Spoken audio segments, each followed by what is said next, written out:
Alrighty here. So we're talking day one, part two, 1998 Ford Ranger, otherwise known as the learner vehicle. So working on this passenger side wheel arch. This is the inner structure. Inner structure, well, what I've figured out, and it helps me, is that you got a hole, and I kind of make a mock template. I'll put some tape over that hole, take a marker, kind of roughly trace the outline of it. Then I'll take that tape, pull it off. I am not looking for a perfect. Obviously that hole is all jagged and janky, but that's the hole. And then I'll take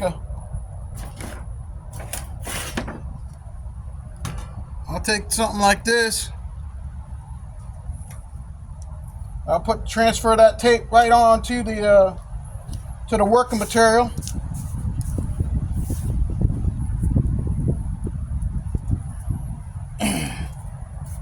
So this is what we got, okay? And obviously that working material is going to go inside that inner structure after I cut it out. So that's what I'm going to do. So let me get set up here. I'm going to try something here. I'd never paused while I am filming, so we're going to try something new. So I'll be right back.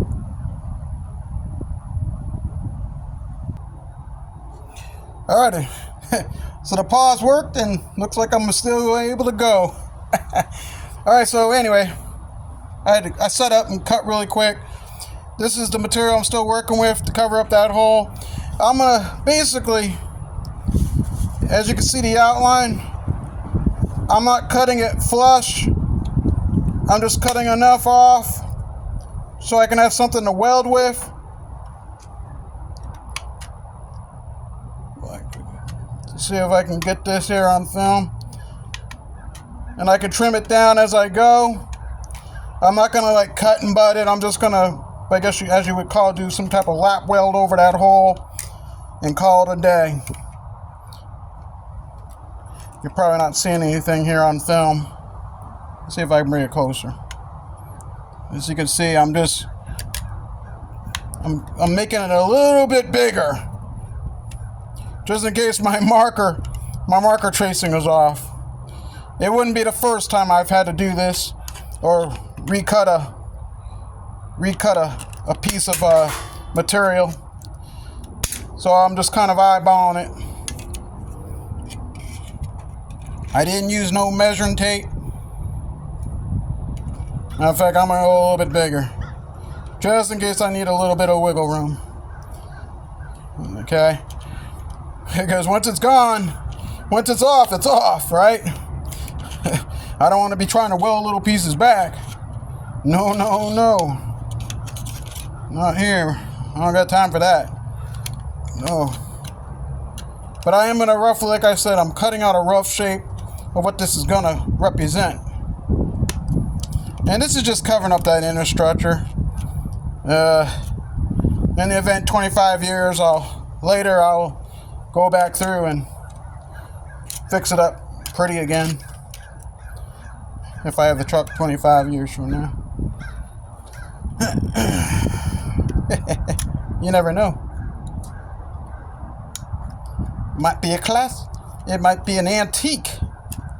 What is it? I'm not sure what antique status is. Is it 25 years? What's a classic then? I don't know. I have to look that up on the old internet. But anyway, where was I? This piece is going to be a little bit bigger than, like I said, and we'll see if my eye measurement is like it should be.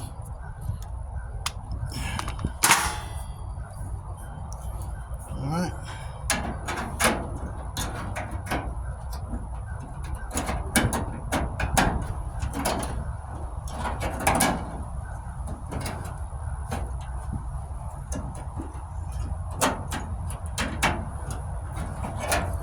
Alright, so I'm going to spin you around and see what we got here.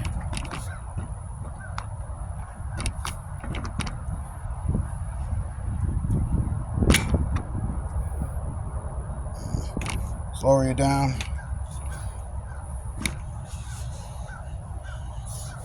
Get you right up in the action. Yeah. Get you right up in there.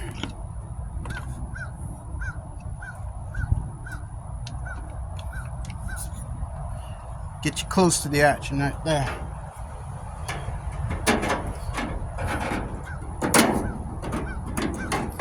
Hopefully I didn't cut too much off. We'll find out though. We'll find out. All right.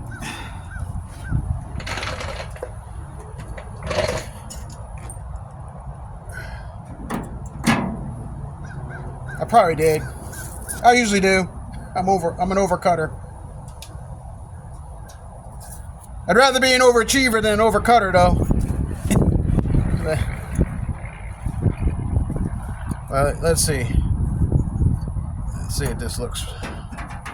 Think at it that way.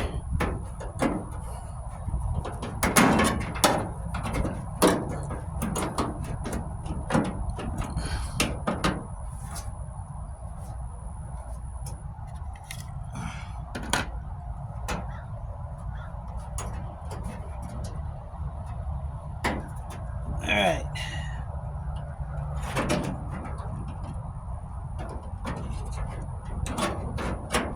Yeah, I'm gonna leave her just like that. That's the way I like it. Put a clamp on there. All right. So, nothing pretty. Not at all. I'm not making this pretty. I'm not making this one pretty. I'm literally just gonna tack that in there. I'm just covering up the hole. I know it's there. It's good enough for me. So that's the template. And how many minutes are we in? Oh, I think we're about 8 minutes. So I think we'll call it good for this one. So that's how I make a template. Now it's time to tack it in. This concludes day 1, part 2. See you on the next one.